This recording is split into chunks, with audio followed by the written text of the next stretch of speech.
ده أول يوم يكون في بلان بعد حوالي 3-4 شهور. كان الموضوع يعني فيه أكل صحي بس بنسبة 70%. هو أنا ما عنديش هدف لا أدخل بطولة ولا عندي هدف إن أنا أعمل شكل جسم جبار، لكن عندي هدف إن أنا أحافظ دايما على شكل جسم كويس، ماسلز كويسة، يكون عندك معدل لياقة بدنية وصحة عامة كويسة. وده أفضل هدف ممكن تتبعه لو أنت راجل مش عايز تلزم نفسك بقصة الدايت الصعبة قوي، ومش عايز تلزم نفسك بالتمرين الفحت. انت راجل بتروح التمرين بشكل مستمر 3 ايام في الاسبوع 4 ايام زي ما تيجي معاك، وفي نفس الوقت بتاكل اكل صحي. فانا عامل نفس رينج كده في الميزان، ان انا مثلا في ال 75 شكل بيكون حلو، ما انزلش اكتر من كده.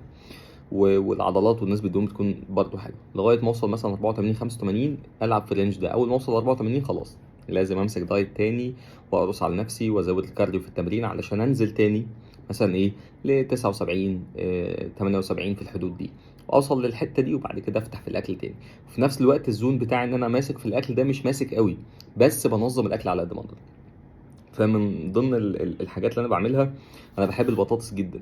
دي بطاطس معموله محمره في الفرن، تمام كده. هسيب لكم اللينك بتاعها في اول كومنت.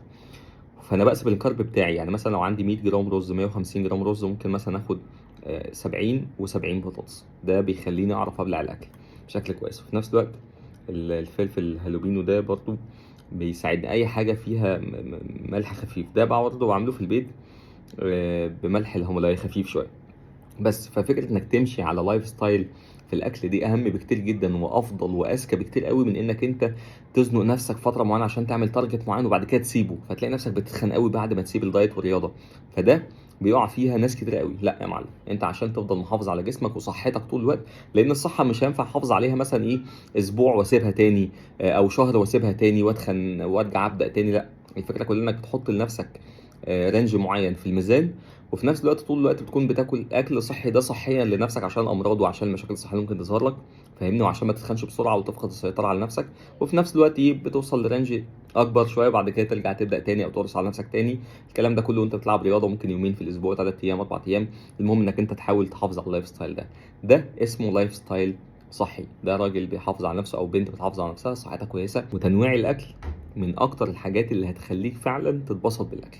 الاكل بتاع الدايت واحد غالبا اللي بتغير فيه الكميات، فانت لازم تبقى شاطر في فكره انك بتنوع في الطبيخ بتاعك. يعني انت عملت الرز المره دي مش عارف ايه، ممكن تعمل لحمه مشويه، ممكن تعملها كفته، ممكن تعمل حواوشي. يعني اوفر اول يكون في نفس اطار السعرات اللي انت محتاجها، العناصر الغذائيه اللي انت محتاجها. مش مشكله تزيد شويه نسبه دهون، تقل شويه نسبه دهون، المهم انك انت تكون في الاطار او التراك بتاعك في الاكل الصحي، لان دي اكتر حاجه هتساعدك في الالتزام والاستمرار. لكن فكره انك تعمل الاكل كل يوم بنفس الشكل من غير تجديد، من غير ما تحط اي حاجه بتحبها تبلع الاكل، دي حاجه هتكرهك في الاكل حتى لو كنت بتاكل كل يوم برجر يعني. صباح الفل.